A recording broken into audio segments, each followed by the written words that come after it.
Hi, I'm Jackie Castro, and I'm hanging out with Rob on Front Row Live.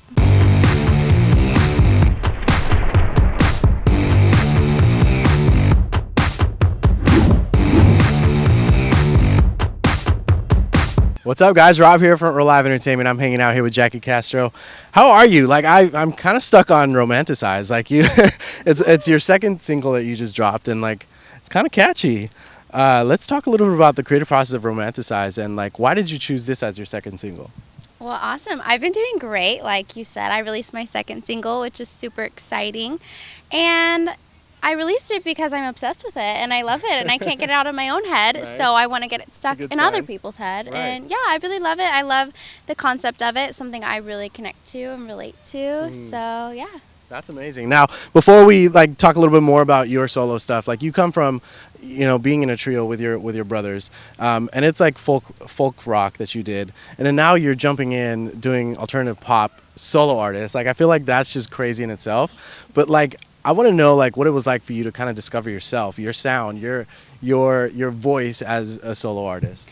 Yeah, that was a huge change. And I was really nervous at first when I became a solo artist because I was like, I don't know what my sound is. I've been doing folk Americana, which is what I loved in college. It wasn't unnatural at the time, but now I don't really listen to that as much. Right. So I just started writing what came out of me, and I got with producers that really understood what my sound could be, and they really helped shape it. They were just like, write what you would write and we will help you find your sound, and it's turned out to be this pop alternative thing that I'm really excited about. Right. And as you kind of were trying to figure out your sound, what kind of challenges did you feel you faced as far as maybe learning how to sing? Because I feel like when you change the genre or the style of music, you kind of learn how to sing all over again. Yeah, it's just been really learning how to tap into what's special about my voice, learning the sweet spots of my voice and what I'm not great at. I'm not Mariah Carey, so I'm not going to belt stuff in that range, but I know what's cool about mine. So yeah, it's been a lot of just really listening and hearing and then focusing on those parts of my voice. So yeah. So as you're creating, these first two tracks that you released,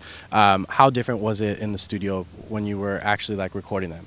Well, the funny thing is the first song was actually written for the band. We were starting to experiment with pop towards the end, which obviously it didn't fit the band, and it was oh wait, this sounds like me. Yeah. So it kind of helped shape the path I actually took with my solo stuff.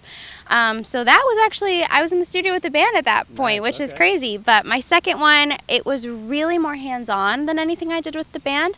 We spent so much time, me and the producer Chase Martinez and the co-writer Jeff Carl, just focusing on every single harmony, every single note, everything.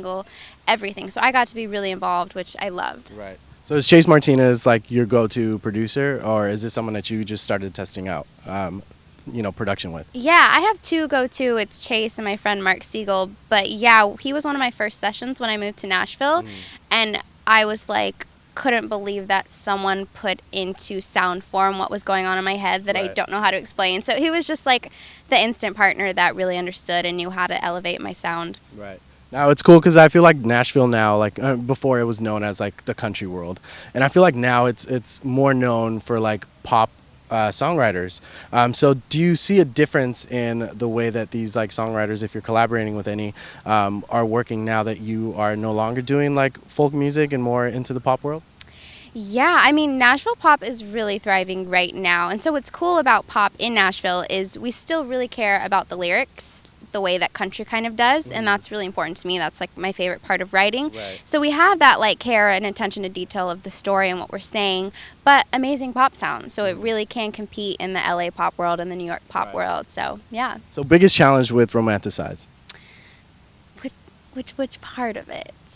I think just right now I'm starting over. I was in a band, we had a really good following, and that doesn't translate when you become a solo artist.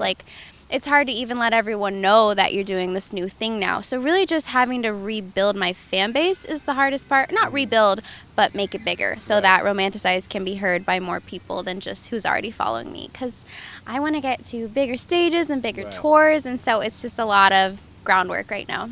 Now, one thing that's cool is that your band actually got to, I don't know if necessarily tour, but perform with Andy Grammer and Gavin DeGraw. Andy Grammer is one of my favorite songwriters because the way that he writes his songs, it's I'm literally just reading a story.